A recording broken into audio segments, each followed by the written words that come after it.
Some don't. For those that came from somewhere else and moved up here, I'm Mike Eller, fire chief now for 4 years, something like that. Been doing this for a long time, since 1984. So got a little background in what I'm doing here. And for those, I've run into times where we do a run and people don't know where we came from. We are on the north end of Hubbard Lake. So that way, for those that don't know, that's where the rig starts from.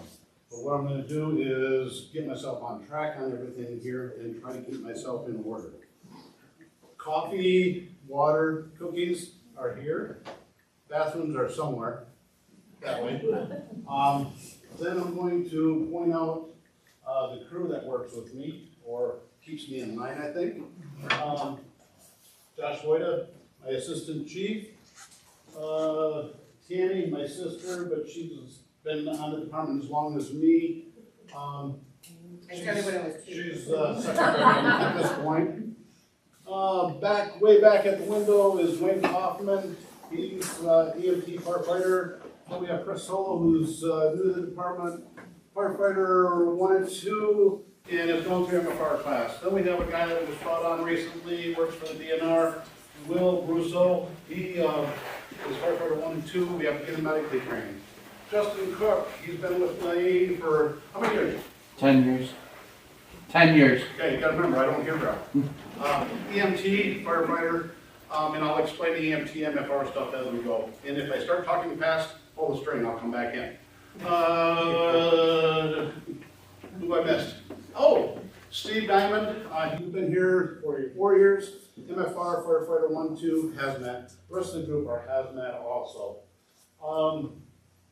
With that said, all of those things, we have to do ongoing education to keep our credits up.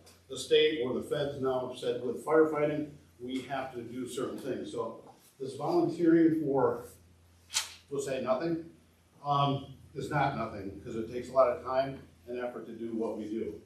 And I will use this for a while. We are always looking for people, but when people talk to us and say, well, what does it take to do what you do? Again, I'm out of my track. Just the firefighter class, you're looking at about 9 months of 2 nights a week plus weekends, every other weekend or something like that to do that to get your firefighter 1, 2 in hazmat. MFR, which is medical first responder, that's about a 66-hour class, gives you some basic stuff to be able to take care of patients in the field. EMT then jumps to, Susan, keep me in line. 192. What? 192. There we go, 192 hours. That's doing clinical time and doing some ride-on with the ambulances to get up to speed to be able to come out and come to your house and be able to do what we do. Go to the medic level, which we won't ever get that point unless a lot of money comes into hands. The ambulance that you see from Oconee and Alpena are both ALS.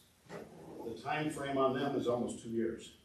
And the amount of money to spend to make a ALS unit, just the monitor itself, you're looking at about 35, 40 grand. The rigs themselves, about 350,000, plus all the other stuff, and all the certifications to keep up on that.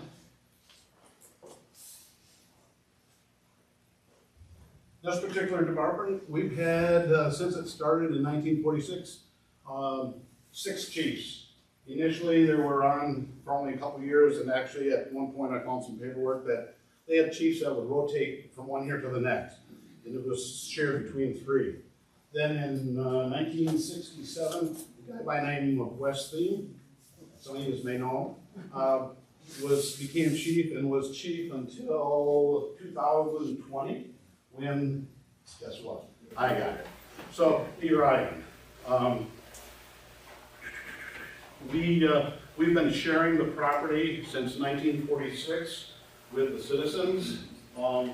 They have, or we have been sharing that, and that started with Lou Kramer and the group at the time that decided that we need to have the citizens and the fire department have their 2 entities until we share the property. So we've been doing that for since 1946. With talks in between multiple times of separating because it just made it easier for everybody. Initially, the community association or the citizens did help out with raising funds. They used to have balls, and the tickets were like 50 cents a piece. So they made a lot of money at each time. They had dinners and stuff like that. But, okay. With my hearing, things go poof. So, with the citizens doing what they did through the years, there was always something going on to help supplement the fire department, even though most of the time we got our money through the townships. Our fire department used to actually cover Wilson, some of Elkona Township, and even into Sanborn. In time frame, I'd have to really dig into it to figure out when everything switched over to where we just do Caledonia Township, Ossineke Township, and a piece of Elkona Township. And with that, that's where our funding comes from to operate. Initially, fire trucks, those of you that have been here forever, remember Western Auto? Western Auto used to store one of the trucks initially, and at the time, there was rent paid to have the fire truck parked there. And then whenever the citizens built the building, citizens and fire department built the building that's there now, next to the fire department, that was a shared endeavor. From what I'm seeing, I think the building was actually built for the fire department with the citizens part of it. They built it and said, we'll have a meeting room for the people to use. So they've been operating that way to that particular building. 1978, thereabouts, the first part of our building that we have now was constructed, and we had, I think, 3 trucks at that time. And if you look at the pictures here, you can see some of the stuff we had there. 78. In 96, the back part, the 2-story, that was built by the fire department guys. Not only did we go on our runs and work and do our jobs, we also built that building. And then in 2012, are you keeping up, Josh? Okay. 2012, we had to raise the roof, and again, the pictures will dictate that there. Raise the roof for one of the trucks we got, it's a tanker, and it needed a higher ceiling, so we raised the roof there and had somebody do that. So that's kind of how our structure has come about and how it was paid for, or not necessarily how it was paid for. It was paid for with the millage money that you have, and we were paying on mortgages to be able to do some of the things we did from 78 on. And since then, because we don't have a mortgage, we are able to, whatever money we use to operate, we roll it into our equipment fund. Hence, we have the vehicles and the equipment that we have. I'm not keeping on script. Take a breath. Take a breath. Listen to your wife. Okay, I'm supposed to take a break now. The gear we have now, that particular coat there is about $4,500. For me, to outfit my guys, to get them to be able to walk in the building without an air pack, it's gonna cost me about $5,500. Tell me what it started with, what it cost. It started with, they offered the guys to get on the department, but we would buy you a plastic helmet, a raincoat, and rubber boots at $16. I can't buy the lettering for my coat for that now. So it gives you an idea on cost. Yes, we can go cheaper, but if we go cheaper, then we're gonna keep replacement because it's gonna wear off. Just, you get what you pay for. So the stuff we use is fairly good quality, and it has a shelf life. If you don't use it, not even if you use it, but within 10 years, it has a date on it, and we gotta basically start looking for more. There are some coats, ours in particular don't do it. Some coats, like the blacks, when they get exposed to too much heat, will actually turn red. And I've seen departments with red jackets and helmets that were burnt down and melted. So, give you an idea of the type of stuff we do get into.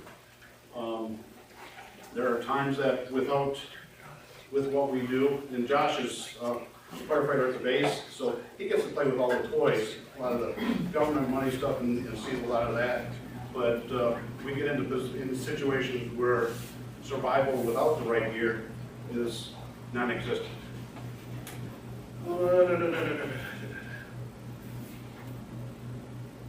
Talked about the fire departments, different places.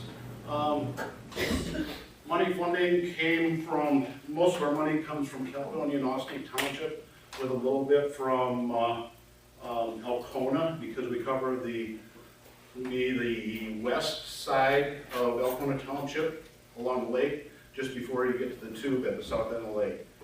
And so we cover a total of about 144 square miles, ranging from open stuff like this to, as I refer to it, the old grade no man's land, because the lines are really fuzzy in there, and it's really tough to get in and out.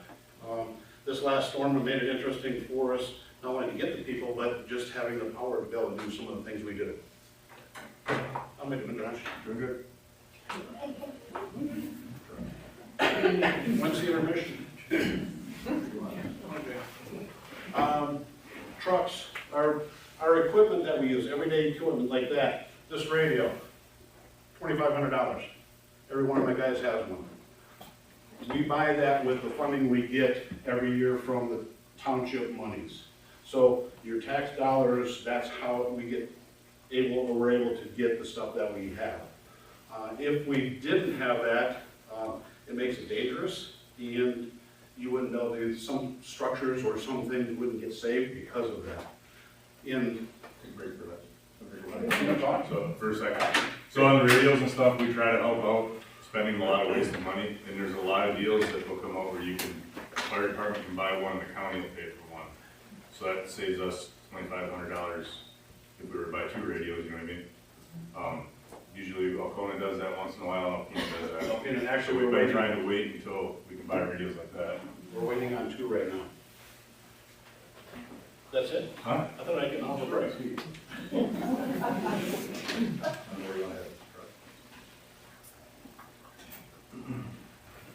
With the millage that you pay, it was in 1996, I think it was, we went door to door. At the time, the way we got our money wasn't by millage, it was by the per unit in your area.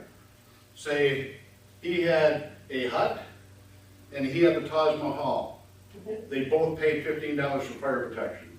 Now, on the grand scheme of things, that's really not fair.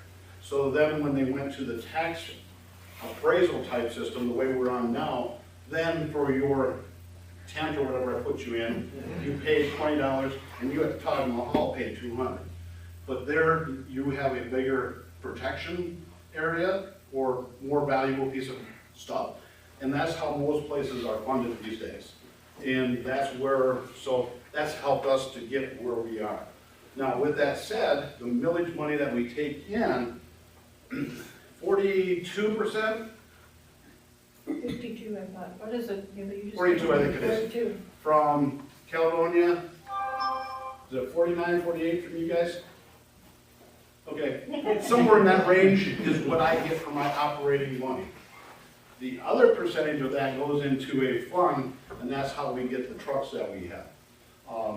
And we're fortunate in that aspect of it. Both township boards are very, very supportive of us to be able to do what we do. A life expectancy of a truck is 10 to 15 years. The ones we just replaced in the last couple of years were over 20 years old. So we're trying to stay, I guess, current and be able to spend our money in the right direction. The red truck out here was, actually people seen it probably down at Kubi's shop last winter. It was for sale for a year ago. We purchased it outright from the money we had in our own account, slid out the stuff from our old grass rig, and built a grass rig for $40,000. If I was to build that from nothing, it would have been about $150,000, $200,000. So we were able to get something for a very good deal, and we really have a nice truck. Okay, covered the times and classes.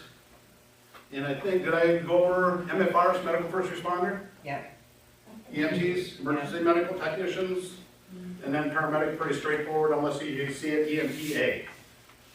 But most of our people, do I say most? Probably about half are MFR And then we have, the rest are EMTs except myself, but I also do this for a living. I'm at the medic level, so I get to play with the drugs in my job, but not on the field, because our rig is only licensed as a basic non-transport, or MFR.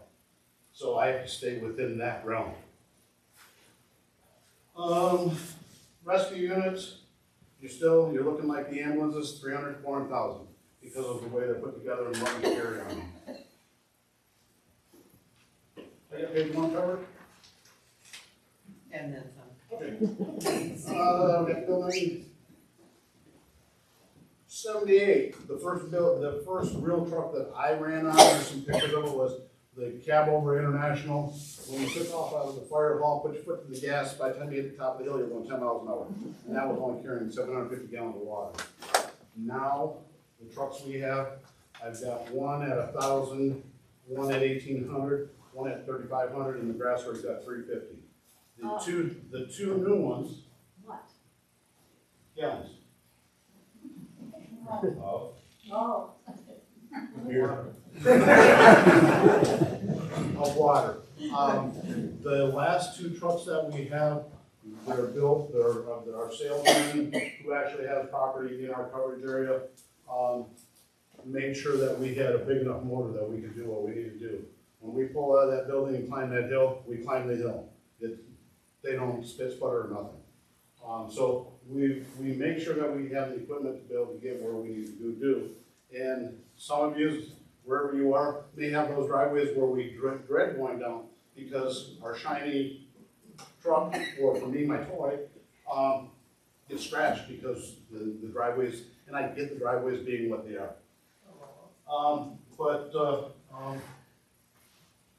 Lost my train with that one.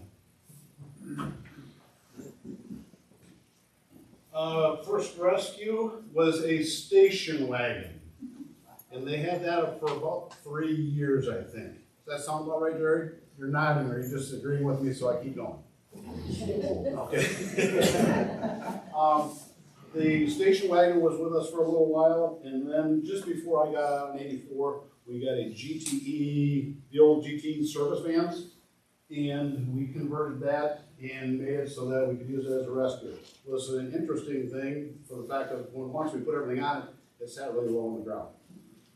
In '78, we also got our first Jaws, and that was purchased by Ossineke Township as a joint venture. That Jaws was with us until 2005. So we got the money out of it, and we were able to sell it and make a few bucks off of that. One of the rescues that replaced the van came from a company in Shelbyville, Tennessee called FACT, First Ambulance and Coach of Tennessee. That truck was with us from '87 until 2005, when we converted to a grass rig, which that grass rig was hence converted just recently to the rig you see out there. That rig at the time, I think we paid $58,000 for it, if I remember right. 2012, that's where we raised the building. 2013 is when we got our 3,500 gallon tanker. Again, all these trucks were a joint venture with both townships to split or pay the bill. Both townships pay 50%. We keep talking to Kenny because sometimes he has trouble with it and he has his ways of doing it, but he still wants to do his half. So we're fortunate on that aspect that, like I said before, the boards on both sides work very well with us, and we do the job to make sure that they're happy and you guys are all protected. 21. Let's see, 21 is the truck we got in 21. That was a replacement of the engine or tanker engine we got in '96. That particular truck was about $460,000. So the value changed quite a bit. And then we took possession last April of the tanker that we have now, that's 1,800 gallons. That one came in at $560. So it changed that much in that time. But we also had COVID, and a lot of places need to make up their money by charging more because they have less people. Makes sense. So our trucks, like I said, we try to keep them up to date so that when they're nickel and diming, to make sure that they function.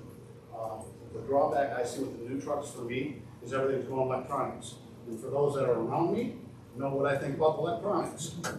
I'm used to having a wire that goes from switch A to switch B, and if there's a break in the middle, you put tape on it and away you go. You can't do that anymore. Correct? Right.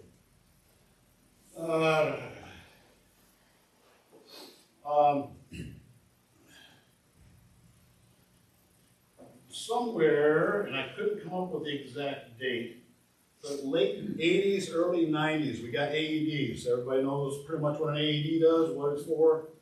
We picked up the AEDs, and that was through, I think, government money or grants, so it didn't really cost us any money, but through the years, we were able to use it a few times. In 22, we got a machine called an Auto Pulse by Zoll. It does CPR for us. It wraps around, and once it's on there, and now it will eliminate half my crew. They can do other things. And it's designed to be able to carry people while it's thumping on them. So it's a very effective tool, and we've used it 2 or 3 times. Not that the outcome is any better, but we were able to be more proficient in doing our CPR. CPR, I don't care how good you are at it, unless you do it every day and only for 2 minutes at a time, it's really so-so. If you, and I'm not a very good advocate for the Red Cross or CPR in that aspect, even as an instructor, just because the time frame in the rural setting, it just doesn't fit. But the machines that we can get make a difference, and especially when you page us, you give us a call, and I show up with my nice green puck, and you say, I've got somebody down here who's going to have a pulse. I can talk to you and have you help me put that machine on, and we can now do CPR, just you and I. And you may not have had CPR before. So that machine really makes a difference in those aspects. And we've used it a couple times, and it's not cheap either. And that money was, part of it was out of our own fund, and the other part, some of it was from Rapid Waves. Up the road here, they did a benefit, and we got some money from them, so they helped out there.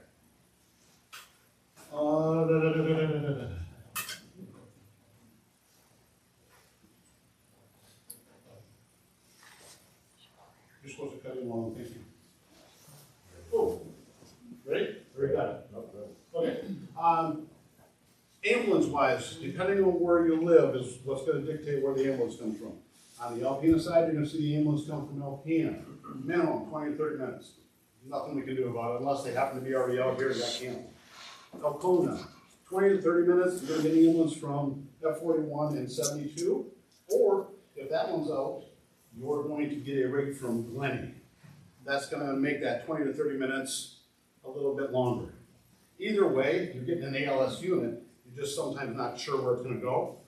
And if sometimes their systems either way are tied up, one will jump the line by mutual aid, as we call it, to help out. And then the other player in town these days would be the company I work for, My Michigan EMS. We potentially could end up in Hubbard Lake to do transfers back to the hospital.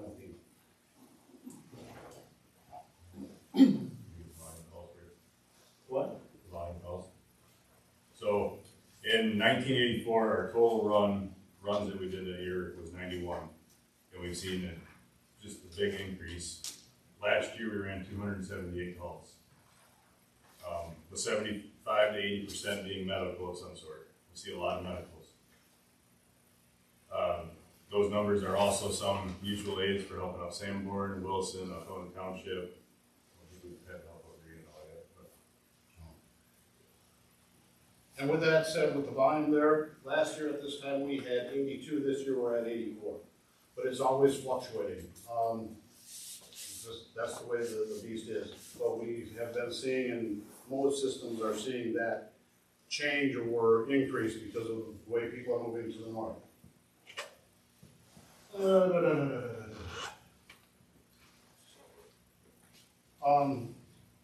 There's been times we've been asked, a lot of times we'll get on scene, and somebody will go, well, I'm ready to go. We don't transport. We are not licensed to transport. It's a whole another animal to get into a transport thing. One, you gotta have availability 24/7, not that we don't have it, but you gotta have enough crew to be able to transport that patient to the hospital.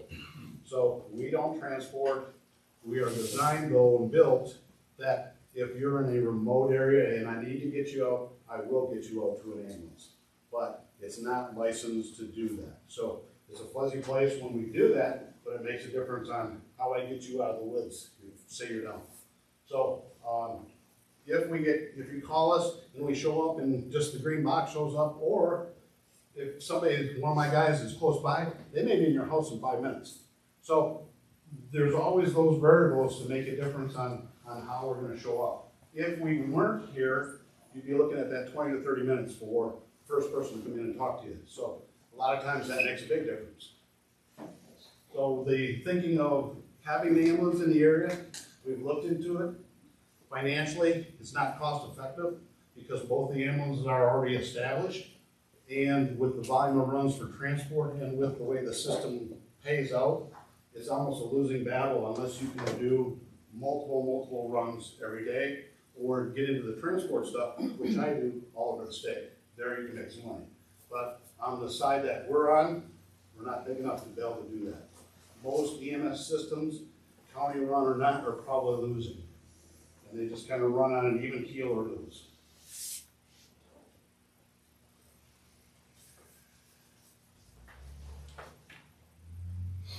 Finances, there's been people seeing the new building behind us. Just let you know that our financial money that we get from the township does not participate in any funding towards that building or that group.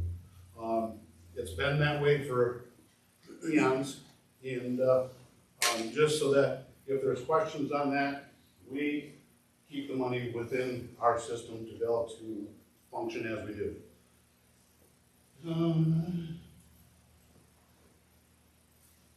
I'm going to go in a thinking mode here for everybody. Those of you that, everybody got a green sign? Green road sign, address sign?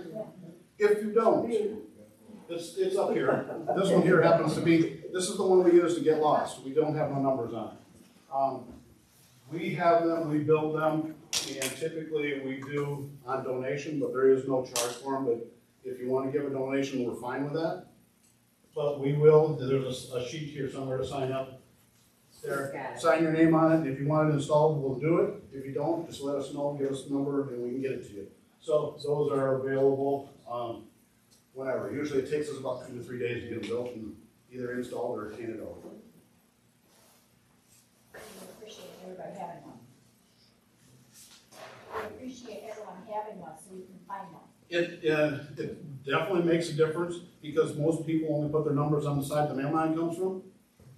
Wayne doesn't like the mailman, so he goes the other way, he can't read the numbers.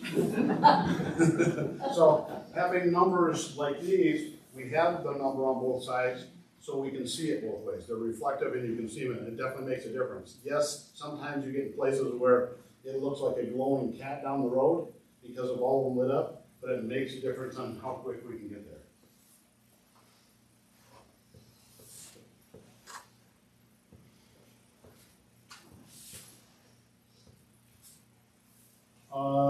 Back with the townships as far as how we're financed, and when I talked about the payment of the trucks, very seldom do we go to either township and say, hey, we spent all of our money, what can you give us? And there's departments that have to do that on a monthly basis. They have a piece of fire hose that has a leak or comes apart, they have to beg, borrow, and steal to be able to get the money to do that.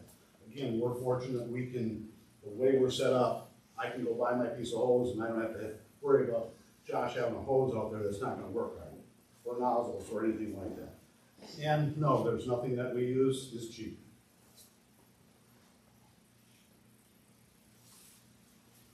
Josh, anything that you can think of that I haven't hit on? Okay, oh, you want him a little side. Burn permits. Burn permits. We get calls to the fire department. I sometimes personally will get them. Burn permits today are handed out by the DNR. Go to their site, DNR burn permit, I think it is. Is that right? Did I do it right? I know you follow it pretty close. And they will have a map up showing yes or no. And it gives you kind of a guideline, but they also will give you a number, right? Because I don't use it. Phone number you can call, Phone numbers, but they update it multiple times a day, so you check it at 7 in the morning. There may be enough humidity and moisture on the ground and no wind where you can burn. But by noon, the wind could pick up, the moisture's gone, and it goes to a brown, so you can't go, so. If you have a fire in the afternoon, check it in the afternoon. We generally update them throughout, like, it's my responsibility as a fire officer throughout FEMA. I update by 10 a.m. that day for burning, so they have to check it, but it can change throughout the day. but don't you update them every 10? Like if I have a permit, it's good to follow it. I gotta know over there, but from the guy that wears the green suit. Yeah, it's updated by 10 o'clock in the morning So that it's not like day. every 10 minutes type thing that I No, heard. like we're supposed to update it by 10 a.m. that day. Okay, So, okay. And then how about later in the day? if it's orange, I have a restriction on that you can only burn after 6 p.m. and that fire has to be out by midnight. If it's still going at midnight, fire department gets called, we get called from Hubbard Lake or whatever, we have to extinguish it. It has to be out by midnight if the county is orange. If it's green, springtime, at midnight, it shuts off, so you still have to have it out by midnight. During springtime, once we change into summertime criteria, we can allow the burn permits to go for multiple days in a row. So If we get called and you have a burn permit and the proof of the burn permit, I think most of it is verbal because it's online. But even if you have a burn permit and the fire gets away from you and you get a situation like you have one of the pictures in the thing there, you technically are the one responsible for that burn. And that burn there was a structure that was near a grass fire that went south and the house was burnt completely to the ground. So even if you have a permit that was given to you online and verbally from the DNR, you are still responsible for the results after that, if it gets away from you. Are you asking or just itching? It's also good to let central dispatch know on the non-emergent line that you'll be having a fire, so if somebody drives by and they see a big fire, they don't call and send us. So everybody catch that? So what he's saying is, if you do a burn, is get a hold of central dispatch and say, hey, I have a burn permit and I'm gonna have a burn at this point, because we get called on multiple fires every year because somebody's seen smoke 300 miles away, but they don't know what it is and they're gonna send us. So we need to, it's a whole lot easier if you can relay to dispatch and then they know a phone call gets made and they go, oh, he's got a permit, so just as long as it stays confined, they're okay. Now, if that person seen it and says it's taken off, then we're gonna show up. Now, most times, we will be reasonable on how we deal with that, and we're not the ones that have to worry about, or you have to worry about us. And not even him. He's, for the most part, pretty good. So we'll say. But it's when they send the guy out that's carrying the guns, he's gonna be the one that's gonna write you a ticket. So if we come there and put it out, probably a good idea to argue with us, because we have the capabilities of talking to the guy with the guns, and he can talk to you. So just be careful with the burns. The non-emergent number is 354-9111. Pretty simple to remember, just don't call 911 to tell them you're gonna burn a fire later. That's using up resources. Sometimes it'll be tied down, so. That include, like campfires? People have a fire. A little campfire now. Little campfires within the ring, and I'm gonna have Will help me out with this one. What was the question? We got a campfire and a no burn time. You're allowed, even if the burn permits are shut off, you're allowed to have a cook fire, contained cook fire, So I have hot campfire. water close by. But you're still responsible if that gets away from you. You're still responsible for the outcome, and we can bill you through the DNR. I can bill you for the suppression cost.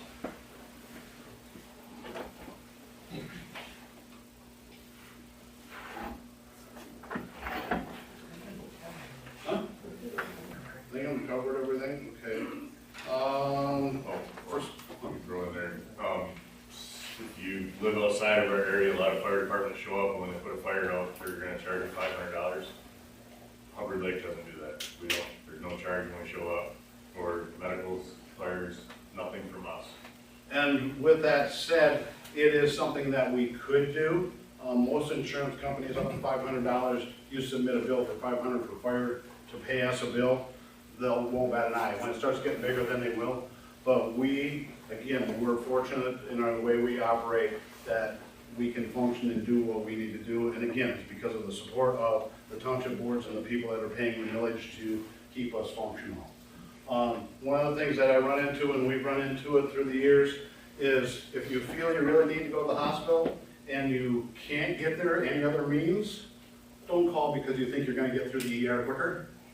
Because you will be grabbed onto, looked at, and then taken out to the waiting room and sat in a chair until it's your turn. So it takes away from somebody that really could need you just because you felt you'd get into the ER quicker. You can get in quicker, but you can also get relocated. So just kind of keep that in mind, and if you run into somebody that utters that aspect, say, not a good thing. So, I think, I'm pretty much done spooning.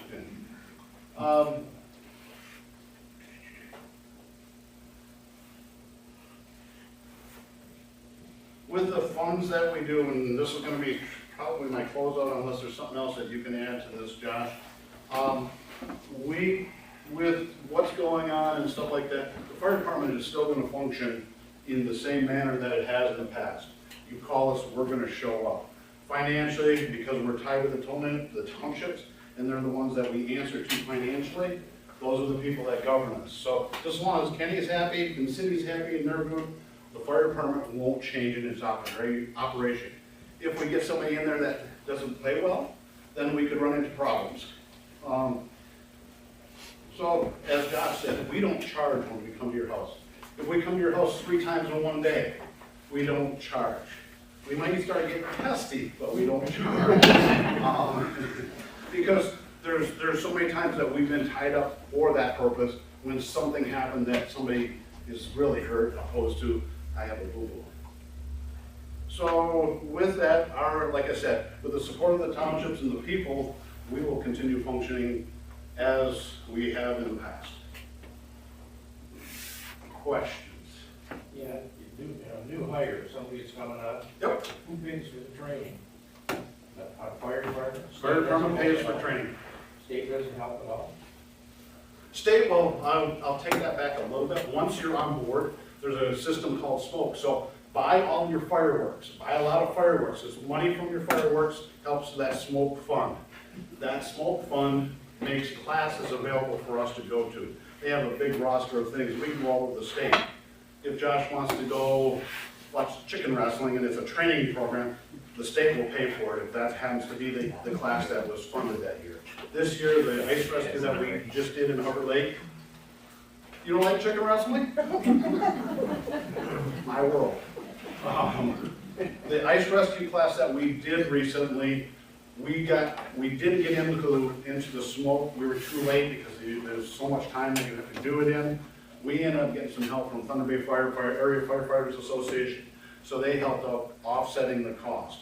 And then we flipped the rest of the bill, plus some of the people, or most of the people that came up, wrote a check for us to pay for that class. So there's ways that we do things to have our training and have it funded and or resources to make it happen. In a lot of these classes, like the ice rescue is a good example. It was almost $6,000 for us to put that class on for 21 people. And that's just getting them up here to do the training. I think it sucks that the state don't pay anything for that. Now with that, They give all kinds of money to the cities. yes and no. It's depending on how they write their grant stuff. And again, we're in a position, grants, we don't qualify for a lot of that stuff. But now we're not going to train off the tracks. The paying for classes, where was I going? No. I don't know. I think, Steve, you signed up for the farm class in May, right? Yes. And you have to pay for it by smoke, right? So that is paid through the state. There is classes all over the state. It just depends if you need them or not, or if you want to take them. Or if you want to We try. have 2 from our department right now going to that. It's all covered. And with that said, not only is state funding, but if one of my guys wants to go to a class, if he can justify why, Band-Aid tying, 101, if he's not learned how to do that, we'll send him to that class. We pay for the class, and if it's a overnight thing, we're probably gonna cover that. Again, we look at that, you're putting the time in to get up at 3 o'clock in the morning to have somebody yell at you, then we should be able to take and help you out to get educated to how to deal with that and try that Band-Aid the right way. So we cover class time. We send, if you're sitting in a class, and yes, we don't pay a lot, but we pay out something for class time. We pay to have you, or pay for the tuition for the class, and then if you, like you said, going somewhere, pay for the mileage and housing. So it shouldn't be coming out of our pocket to be able to do what we do. A paid firefighter, depending on where you're at, you're looking at $40,000 to $60,000 base, but that's being gone 24 hours a day and that kind of thing. They have the same training as we do. We have to follow by the same guidelines. So if somebody says, well, they're just volunteers, no. Well, I've looked at too many books over the years because of having. And then there are certain people that have to get used to me leaving. I leave in the middle of dinner. I leave in the middle of sleep. I leave in the rainstorms to come out and make sure that you guys are okay. So you just have to remember that the volunteers, even though you don't see us most of the time, we're out there, and there's a lot of people behind us to make it happen. There's a kid in this room that spent a lot of time playing in toys that I brought home to make sure that I could do my job. And there were times that he probably wasn't thrilled about it, but he got over it. So now he just flies airplanes. But so my kids got to participate in, hey, I got new equipment, so we're gonna play today. So volunteering is something that most people don't want to do today because you don't get paid up front.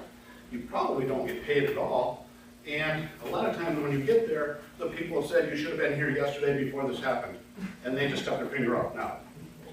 So we have to put up with the same thing as a pay department and at sometimes little appreciation or notification of people knowing what we do. That's because you asked a question. I've been doing some reading on solar panels and stuff, and it indicates that firefighters have some special training. Have you been notified anything about that? Do you want me to get on my box what I think? I know nothing, but I mean, have you been? Yes, we haven't had the training yet, but yes, there is a special hazard that's involved with him, which because of what he does, he may know more about it. Just so we got it. Okay. Sorry, more to come on it. It's more to come. We got More it. to come? Yep. It's all new to the Well, area. it sounds like you guys are gonna have to be all trained for that. Yep. That brings up a good point, because we got a field possibly going in up the road here. Where? Hubbard, Wolf Creek and Beaver both. Yeah, it's far enough away from me. Well, the point is, they should pay for the training. Some companies will do that, and I don't know where they're at as far as doing that. That's like the gas line system in this area. Twice a year actually, they do a thing where they come into Alpena, and we go in and have a chicken dinner that's basically catered in and whatever, and we go through the same thing every year, but it's something that if there is a change in thing, we find out what's going on and how to handle gas line emergencies, whether it be the stuff that's not been processed or sometimes the stuff that's been processed that will more than likely blow up really bad. So those kind of classes are offered sometimes by the companies. Well, and just like the gas well personnel, they come out sometimes and take us out to their sites and show us around, we get tours and whatnot, so we're familiar. So, you know, so we're familiar with their operations because it's very helpful to us. And that's their time. Did I help with what your question was with me the other night? Did I clarify things about the ambulance? It's a little more clarified. Okay. I still have some questions. I'm learning. Okay. And that's what I wanted Just to to do. bring up is, she brought it up with solar. Yep. Okay, one of the biggest problems with these units is the batteries. Yep. And guess what?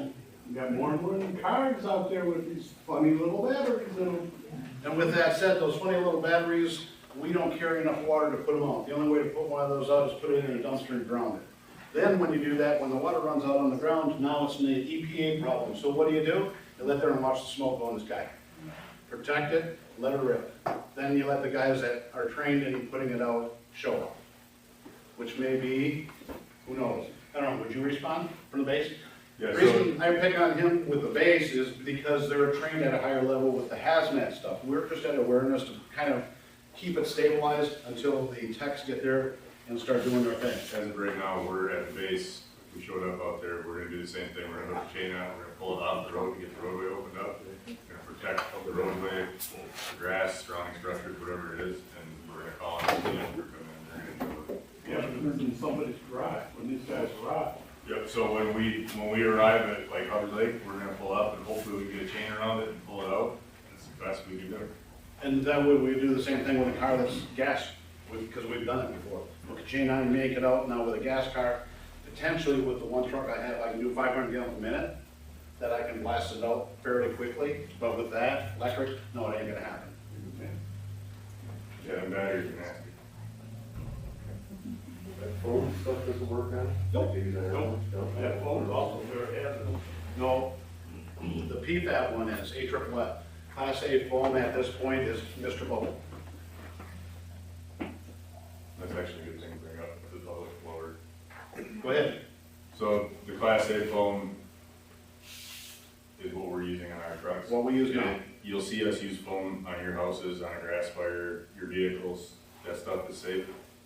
The stuff that we use on the base, all the departments, local departments like Hubbard Lake, Wilson, Sanborn, they had to get rid of that, what, 2-3 years ago?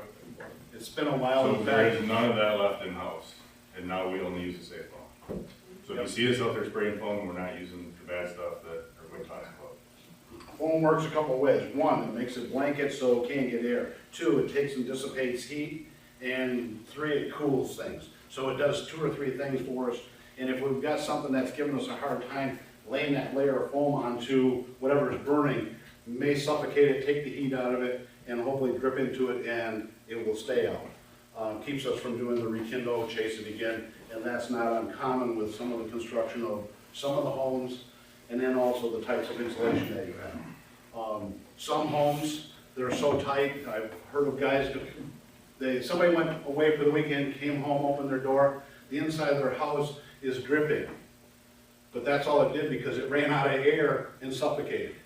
They were able to go in and do some cleaning, which was probably a lot of cleaning, but because the house is so tight, it's suffocated. Now, the other side of that, you live in that house.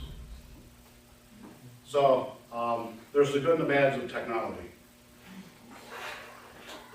That foam there, does that work on these cars with like magnesium engine blocks and stuff? You know how- Here in Portland, cement and dirt. So no.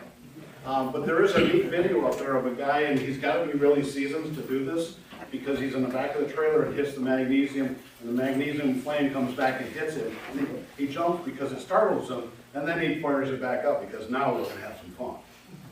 So yes, you have to have something to basically smother it, and foam won't do it.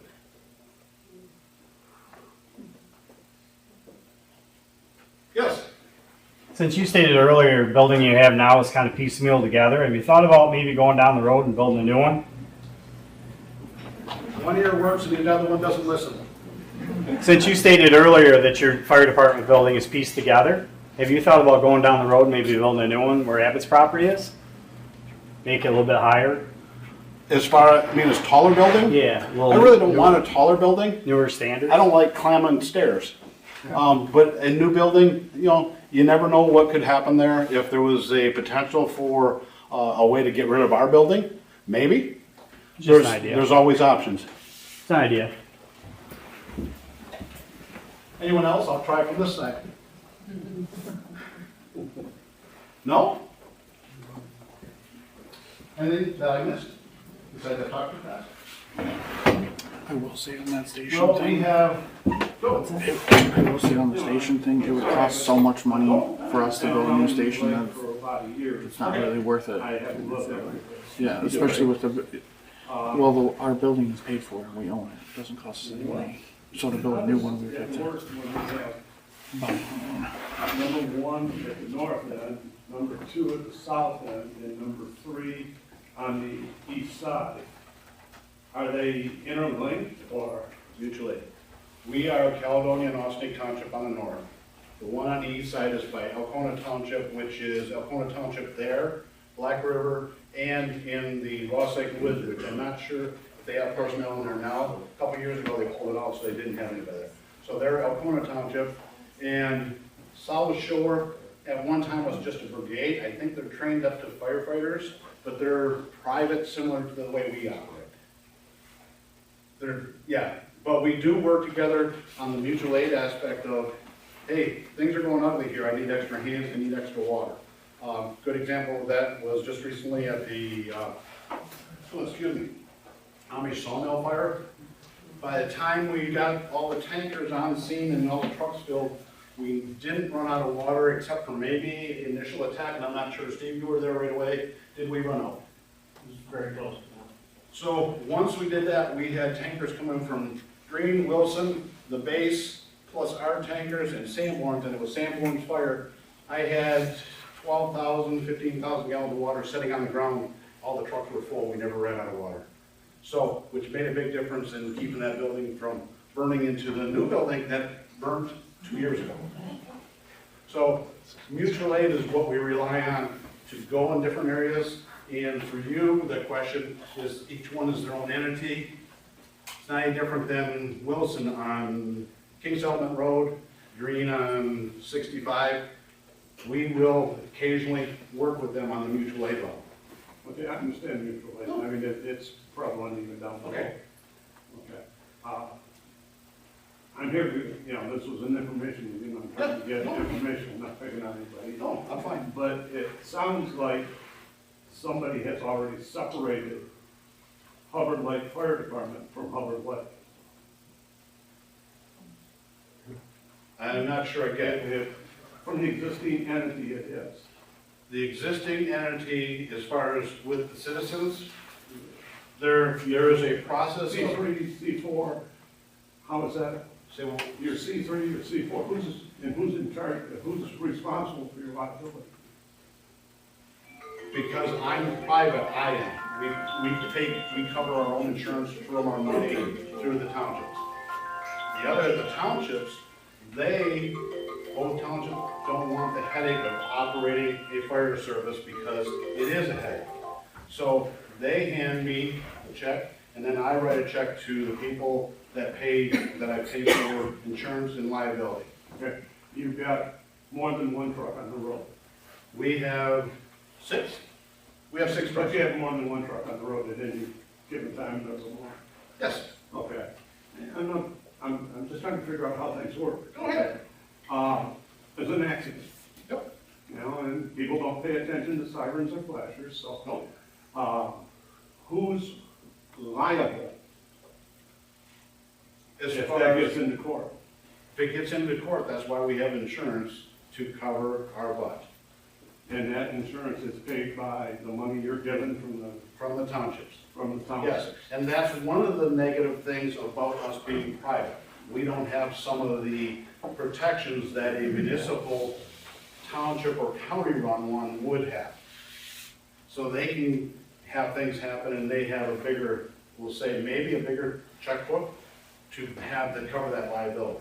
Now, for me, and I've been doing this for, as I keep telling everybody, a couple weeks, if I was concerned about liability, I wouldn't have left my bathroom this morning.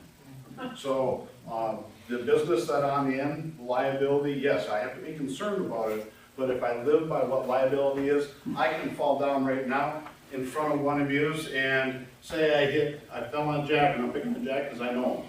If I fell on his foot and I broke his ankle, he could sue me. Yeah, he shoot you. You just shoot me. So, for me, and because I've been doing this so long, my feeling is if I have to be looking over my shoulder because of liability, I'm in the wrong business. I used to take and clean around in truss systems. Who was liable there when the truss failed? The truss builder or the person that set the truss up? That's been settled in court many times. Now, with that said though, you were asking about if we have a fire or an accident. If we have an accident, usually the rescue's gonna go out first and we're gonna chase it with an engine. Reason being is if we have potential for a fire, there's gonna be a charged line keeping my guys protected while they're working with the jaws or being in the car. If we have a grass fire, little red truck now, which that would be considered a ripened truck, the rest of my trucks are unripened, my salesman. We would send the grass rig out first and then chase it with tankers. And then depending on where we're going, on whether I send the 1800 or 3500 because of the terrain we're gonna go into. So, each time we go up, there's a decision that has to be made on what's going. Clear as mud, isn't it? And then you read a book and the book says black and white, and there's nothing black and white. Is there a map anywhere that I can get that says who's responsible for the area I live in?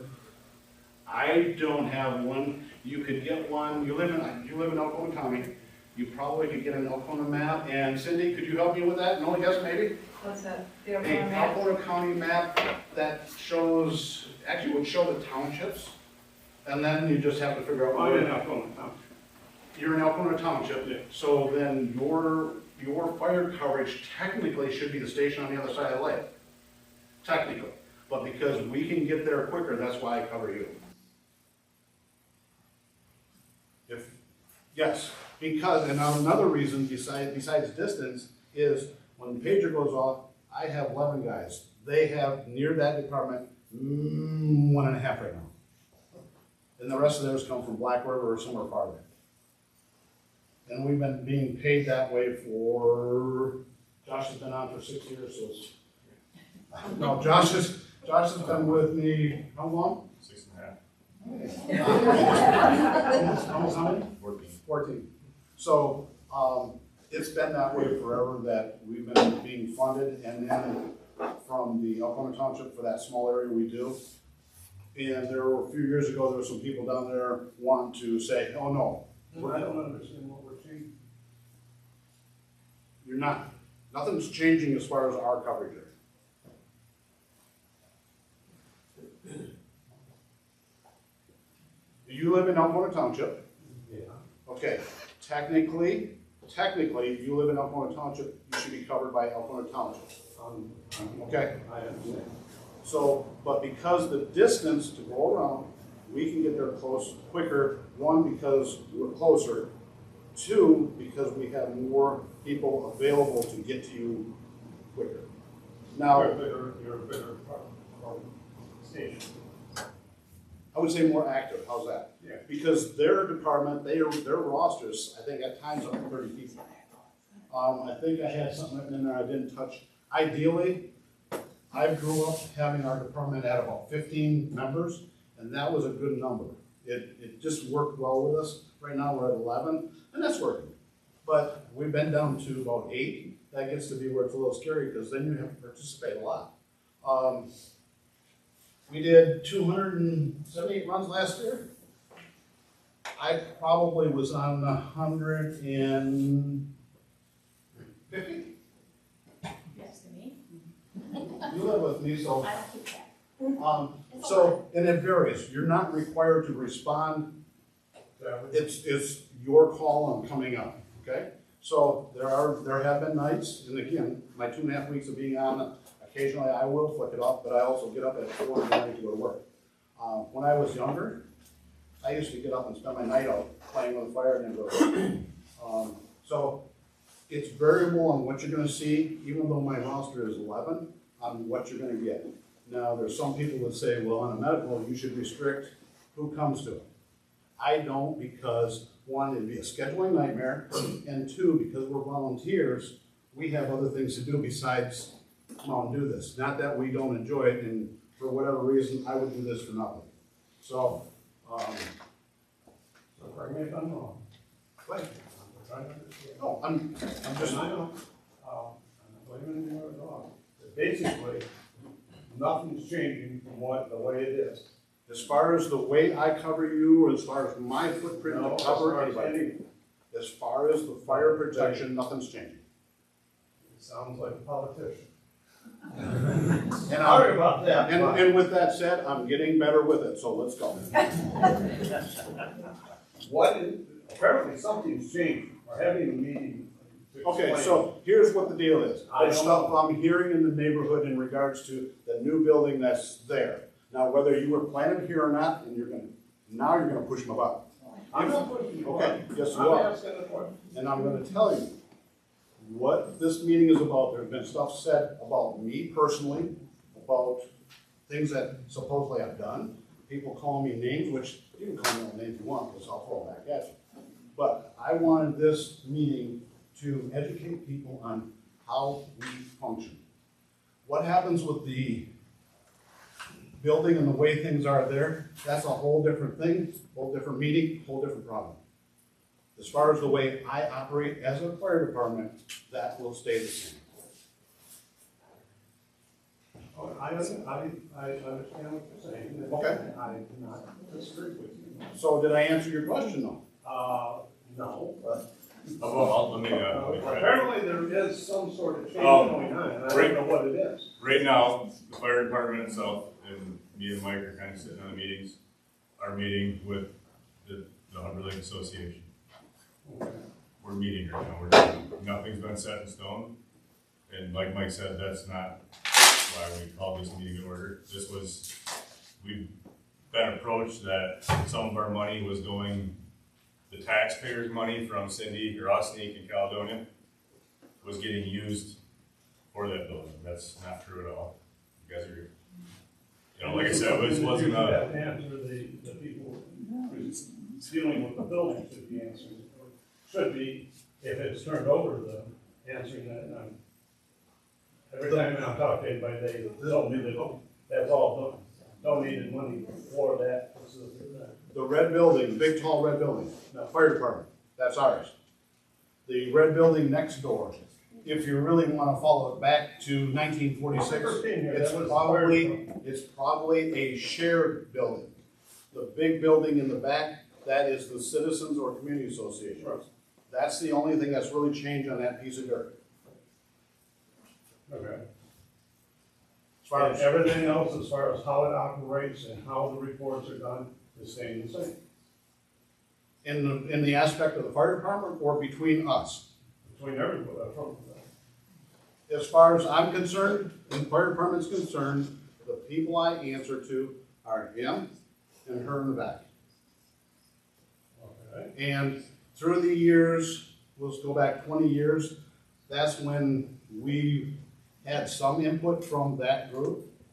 After that, we found out that it was working better, that we take care of our stuff, and that was decided between both treasurers of both entities.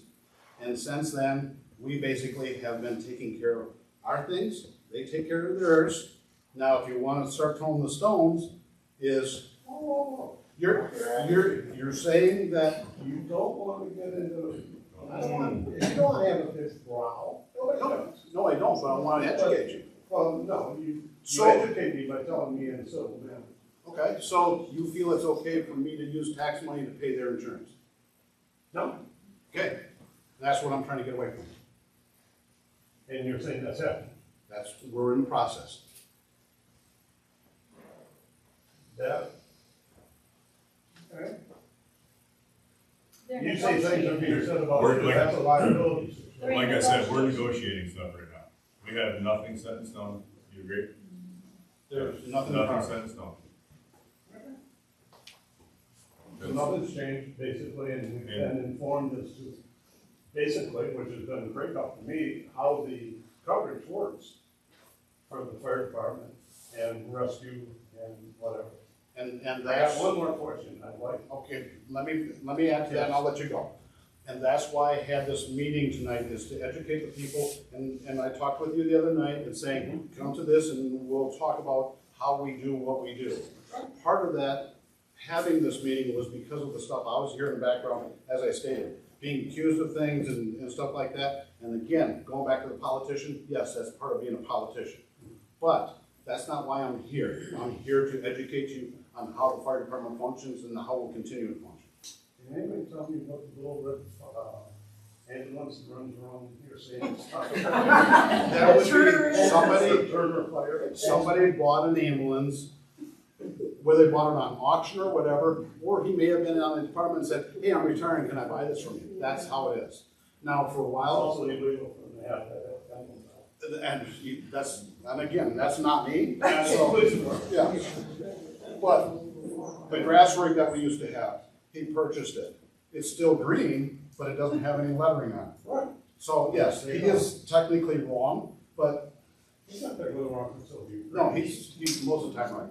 No, he's not, I don't want to be green, as long as he took the name, the previous name off of it. Well, no, it's gotta be green because we gotta have on-record trucks. Sure.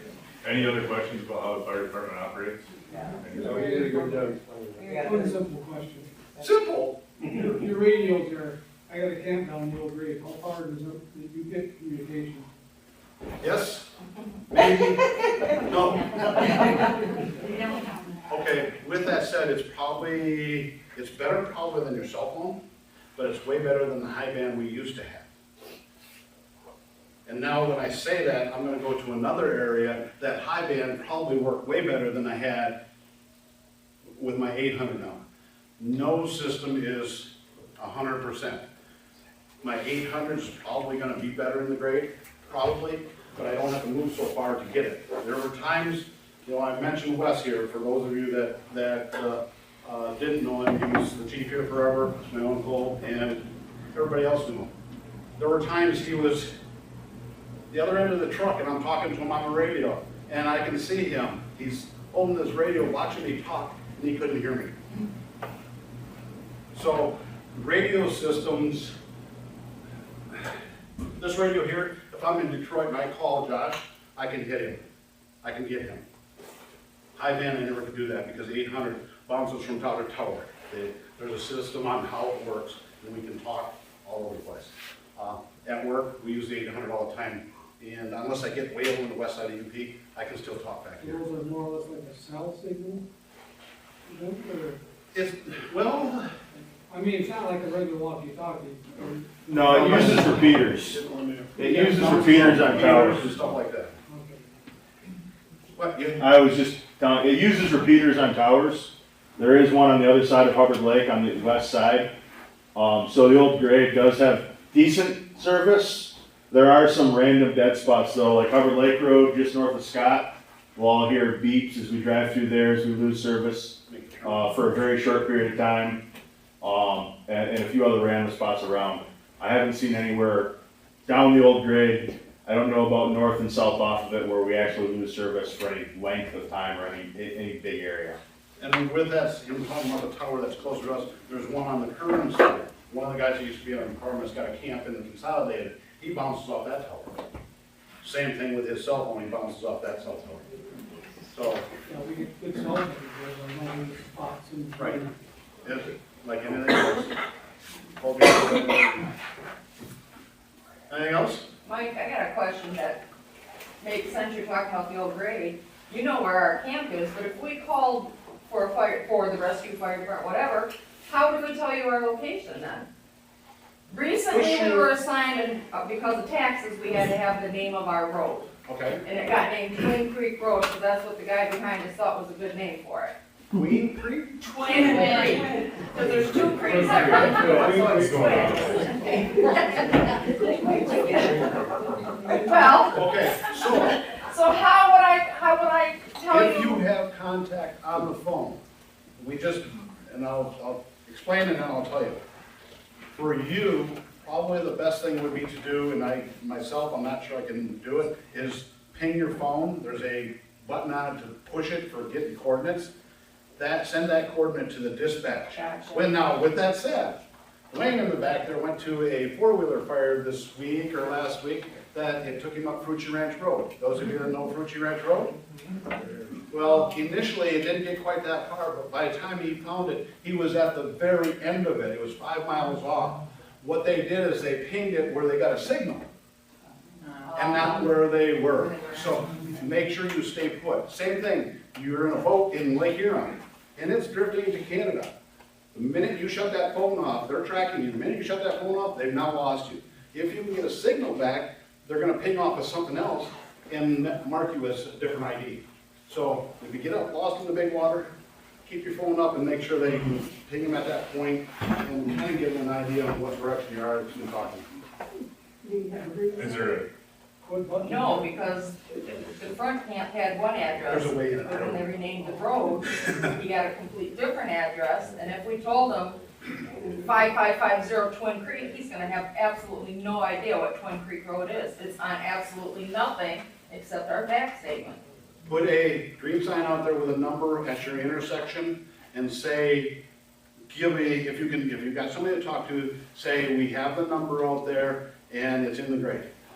That'll at least get us in a direction and we can go from there. Depending on who you talk to, more likely you're gonna hit off of the Alcona group, so then it bounces to us. So to add insult to this whole mess, if you're in Alcona County and you call 911, it goes to Alcona Dispatch first. They take in the information, look at it, and then they push a button and send it to Alpena. Alpena looks at it, they then push a button and sends it to us. It can go from 3 cows ran through the woods on a horse to there was a horse chasing pigs. It can change almost that bad from one person to the other. so Twin Creek, Creek Road, is that off of Hubbard Lake Trail? Yes, Okay, so like Skylar Trail, Red Run Trail, all these little trails in there, they'll have Twin Creek Trail, and then all the addresses that are in there listed underneath. so that's something we should do, is put up a sign. And that's something that, Because if we called it in Twin Creek, you would have absolutely no idea, because it just happened in the last But maybe 2 years. if you wanna get with this after, you call in Yeah. and say, it's so-and-so's address, Smith's house, Jim's car. Another thing that's unique for us, sorry Diane, another thing that's unique for us because we work both sides of the fence, Alpena, Alcona County, the numbers don't coincide. Alpena County, the mile blocks are 1,000 in numbers. In Alcona, the mile block is 2 miles. So you have that, and then your number pattern, 0 for Alpena would be Baining Road. Say I'm on Hubbard Road, 0 would be in line with Baining Road. 0 for Alcona is where Hubbard Lake Road comes down the east side of the lake and would line up with Lytle Road. So your zeros are not even close. And your house numbers are 4 numbers on one side of the street on the other. Yes, and you're in the spot that's close enough to get that. So, yeah, those make a big difference, the green signs, and having a good description on how to get to your house. Say you got something sitting on the front yard. It used to be we could use names, but this thing called HIPAA created a mess, and even that's a fuzzy place. But on my side of it, if that's the only way that I can find you, and it's something that your name is prominent, let me know, we'll find you. It's at night, you won't turn your 4-way flashers on your car. Mike, didn't there used to be with the 911 signs that you could actually call or write it, like a little card out that they would have on file for at the when you call in? If you call dispatch and say, hey, I have a medical type condition here and I have this type of equipment, they can write that into their card to relay that information to us. Doesn't help us on information to get you us there. Oh, so you can't add that to that? You could, like for her, it's a new Yeah. address, she could add that to a card. But it depends on how it's set up and which way the dispatch would work. Dispatch centers, they're different animals, and I've worked with too many of them, and you just sometimes wonder. So, but for you, ID in the end of your road with a number, that would definitely make a difference. You know, farther down, you got the one road, I think he said it's got the cone that's on the tree. Yeah. They'll say the orange cone on the tree, and in we go. So, there's ways to do it.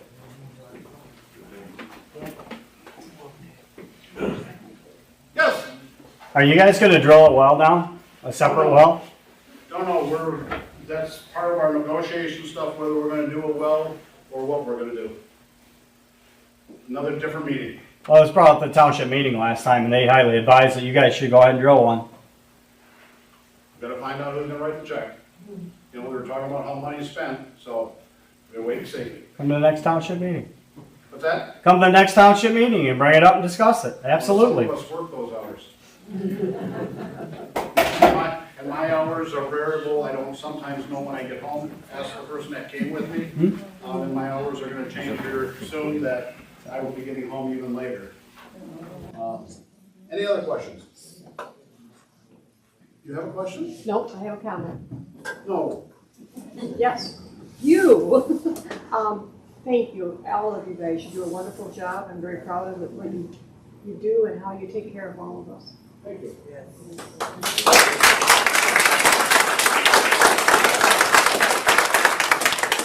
Some of us haven't figured out what we're gonna do when we grow up, so we just do this. Yeah. Well, don't bother. Like I said, we got some cookies to eat here, some water to drink, coffee. No sense in dumping it out. Cookies, I really don't need them. So unless you have any other questions.